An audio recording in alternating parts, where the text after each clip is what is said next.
I was living happily with a good income. You have a $30,000 payment. I was astonished when I received a phone call from my credit card company. What?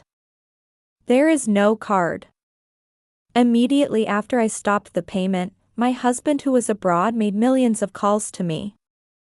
I understood everything and took action. My name is Demi, and I'm 29 years old. I am now a manager at a company. I met my husband Neville, who is the same age as me, when we were in college, and we have been married for 3 years this year. Many people around me left their jobs when they got married, but there is a reason why I am still working.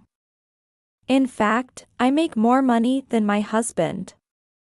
We don't talk about it, but I worry about our future with only my husband's income, and I'm sure he feels the same way. However, my husband is not what you would call a pimp. We have separate wallets, we split our living expenses 50-50, and I am allowed to do as I please with the rest of the money. Therefore, I was not particularly dissatisfied with the fact that we were working together, and in fact, we were living a comfortable life. Oh, I guess I spent a little too much this month, too. On the train on my way home, I frowned when I saw the debit notice email that had arrived. I should check again to see if there are any subscriptions I haven't used in a while, or if they are still registered. I closed the email with that thought. Most likely, that time will never come. I had forgotten the login password for my page, where I could view my credit card statements. It's hard to find the motivation. I have not been able to call the call center. To begin with, when in the world should a working person call the call center if it is only open from 9 a.m. to 5 p.m. on weekdays? It is obvious that the lines are busy during the lunch break. Even so, I'm registered with a certain service, so I'll be fine. That is, if the monthly payment exceeds $10,000, the call center will contact you. Well, it is not wrong to say that this reassurance that everything will be all right has reduced my motivation to call the call center. But online shopping is a reliever from the stress of work. When I opened the delivery box and saw the parcel, I felt better. But it was only for that moment. I'm home. I opened the door to the living room and my mood plummeted like a roller coaster. Socks on the flooring, empty cans on the table. On the sofa was a phone and a sweatshirt. No, my husband in a sweatshirt. Yes, after my husband comes home, he doesn't take care of the house at all.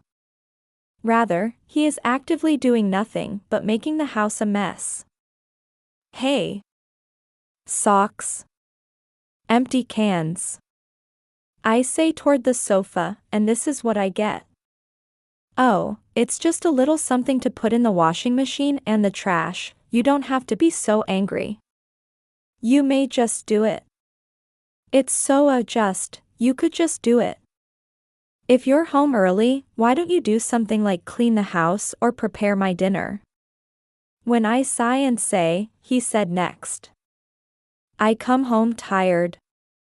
I have to put up with a convenience store lunch bag, too. I shrug my shoulders. I'm tired, too.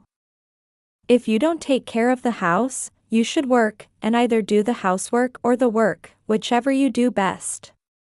Oh, shut up, I get it, I get it. When he repeated it twice, it was a sign that he was not feeling it. I glared at my husband. My husband, who left the living room without looking away from his phone at all, did not notice my expression. It is unfair that I do more work and housework than he does. Is it wrong to think so? No, I don't think so. But I wonder if I went a little too far. My husband has a twisted streak, and I was worried that he might get stubborn and make the house even more messy. But contrary to my anticipation, my words that day seemed to have an effect. Yes, since that day, my husband has been coming home late. Even the days when I came home earlier than him, they started to appear. Apparently, he was working overtime. He must have changed his mind. I was so happy that I began to put more effort into housework than ever before. I have to take care of the house because my husband is busy. Yes, it never occurred to me at the time that my husband was spending his time doing that. Yes, Neville's room. I guess he hasn't cleaned it for a while. I came home earlier than my husband that day and stepped into his room for the first time in a while. As expected, there were empty cans and plastic bottles strewn about. Throw this stuff away, oh, even on the bed. Then I looked into the bed and noticed. What's this? There was a gift-wrapped package there. I couldn't see it clearly, so I shined a light on it and saw that it was a bag of my favorite brand. Oh, could it be my birthday present? Yes, I had a birthday coming up just the following week. I winced, but decided to pretend I hadn't noticed the package and leave it alone. But on my long-awaited birthday, I never received the package. Hey, do you know what day it is today? Oh, it's your birthday, right? Yes, did you forget? No, oh, I remembered. Don't you have anything to celebrate? I gave it to you last year, didn't I? What? You did? I mean, you're old enough to be celebrated. My husband spat that out without a care in the world and went into his room. What do you mean? Then, that package? From that day on, I had been feeling something like uneasiness. It was just then that something happened. My husband suddenly said something like this. I'm going on an overseas business trip next week. What? An overseas business trip? I couldn't help but raise my voice. I don't remember your company being like that. You've never taken an overseas business trip, let alone a domestic one, have you? Then my husband said, I've been doing well lately, and that's why they gave me this assignment. Oh, really? If I had not seen the package, I would have believed him. But at that time, I could not accept my husband's words. On the day of his business trip, after seeing him off early in the morning, I entered his room with trepidation. Then, I looked under the bed. There was no parcel there. I knew it, this is not an overseas business trip, right? With this feeling in my heart, I managed to drag my heavy body to work. However, I was still in no condition to get any work done. My hand stopped many times, my phone was on my mind many times, and I kept thinking back to what my husband had said and done. Demi, are you okay? What? You look like your mind is not in your body today? Oh, yes, I just didn't get enough sleep. As I was making some harmless excuse, my phone suddenly started shaking. A strange number was displayed on the display. Normally I would not answer a call from an unknown number, but I had a bad feeling about this and picked up my phone. Sorry, I have to leave for a while. Yes, ma'am. I went out into the hallway and pressed the answer button. It was the call center. I was thinking, oh no. It's not my husband, and oh, just as well, I need to disclose my password, and all sorts of other things were going through my mind at once. What was the requirement, anyway?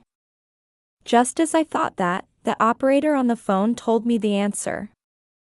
This is a call from our overdraft protection service, because you have settled over $10,000. $10,000? I could not believe my ears.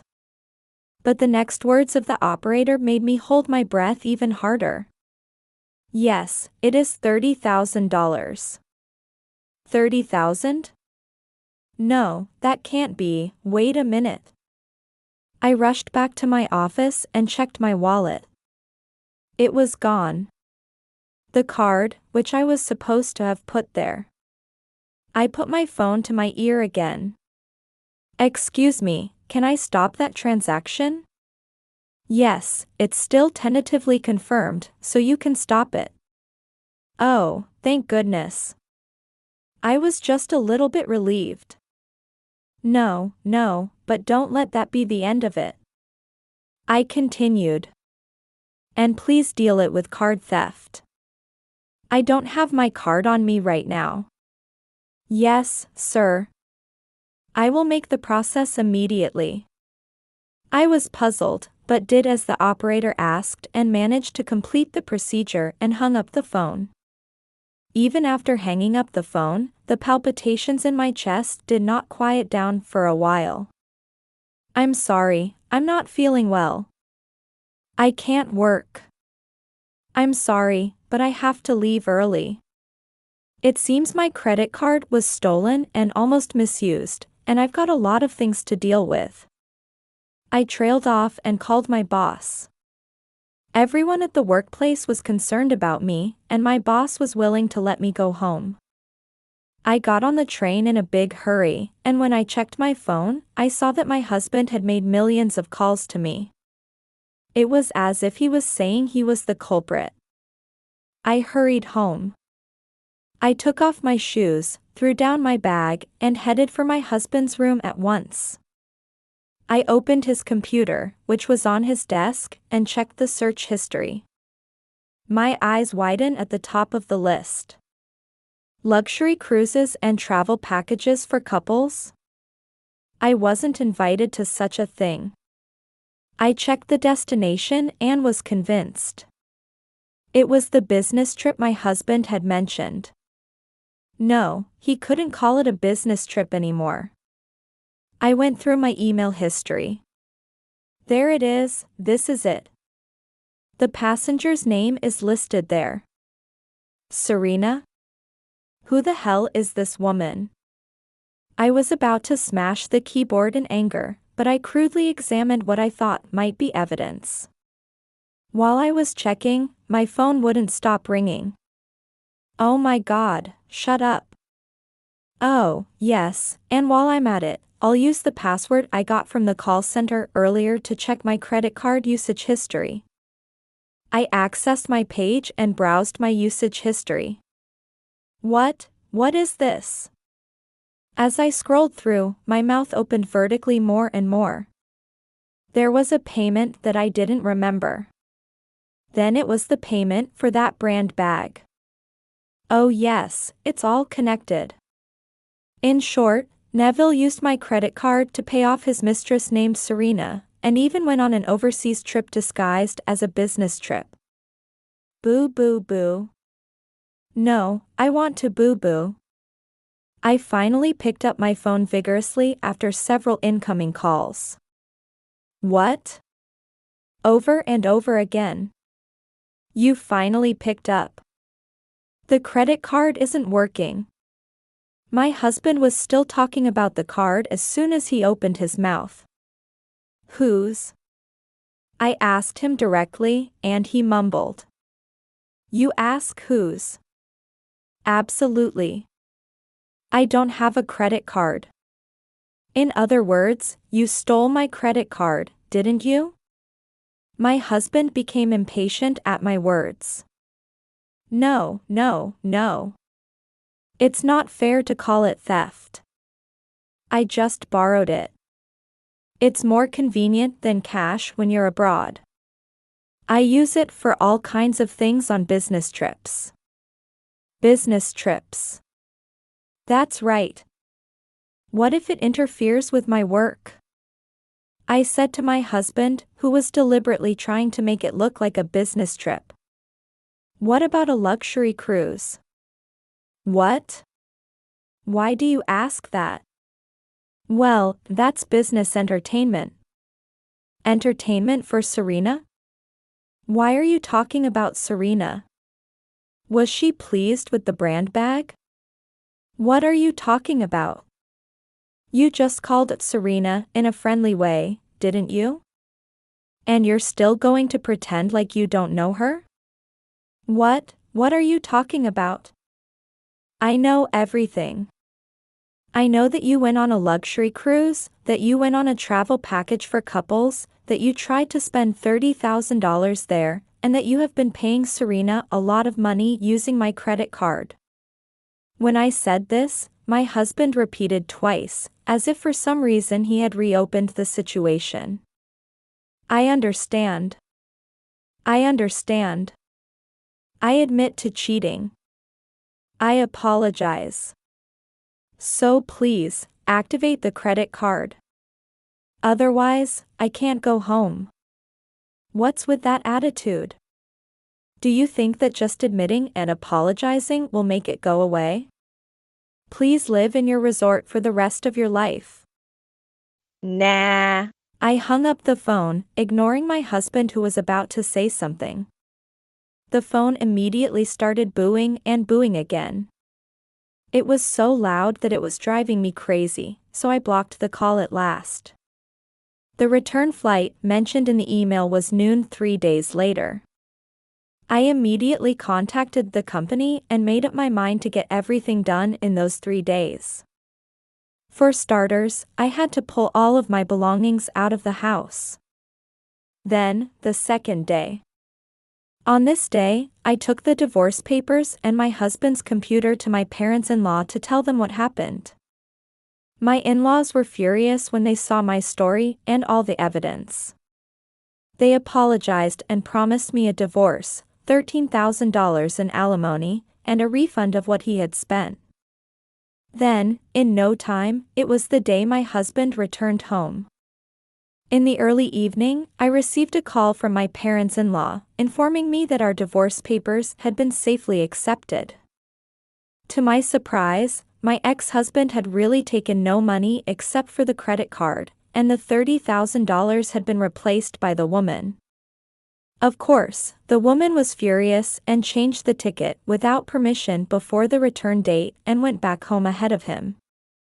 I thought to myself why she didn't just take my ex-husband's ticket and passport and go back home. I was listening to the story thinking that. When my ex-husband returned home, he found that my belongings at home had been emptied out and my phone could not be connected, so he rushed to my parents-in-law. There he was severely reprimanded and made to write divorce papers. Incidentally, the woman is now also demanding a refund of $30,000, and the ex-husband is now rolling his eyes up into his head. His parents paid the money back once, but until he pays back the full amount, he is forced to live like a junior high school student with a 200 hours curfew under their supervision.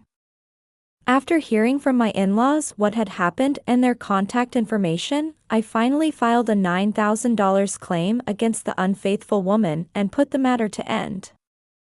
When I returned to work the next day, many of my seniors and juniors at work were concerned and called me. Demi, are you all right? If it's all right with me, I'll listen to the story. Thank you.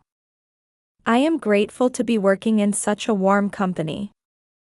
I'll buy you a drink once in a while. Let's go out for a drink. It's a bitching contest. Really? Thank you.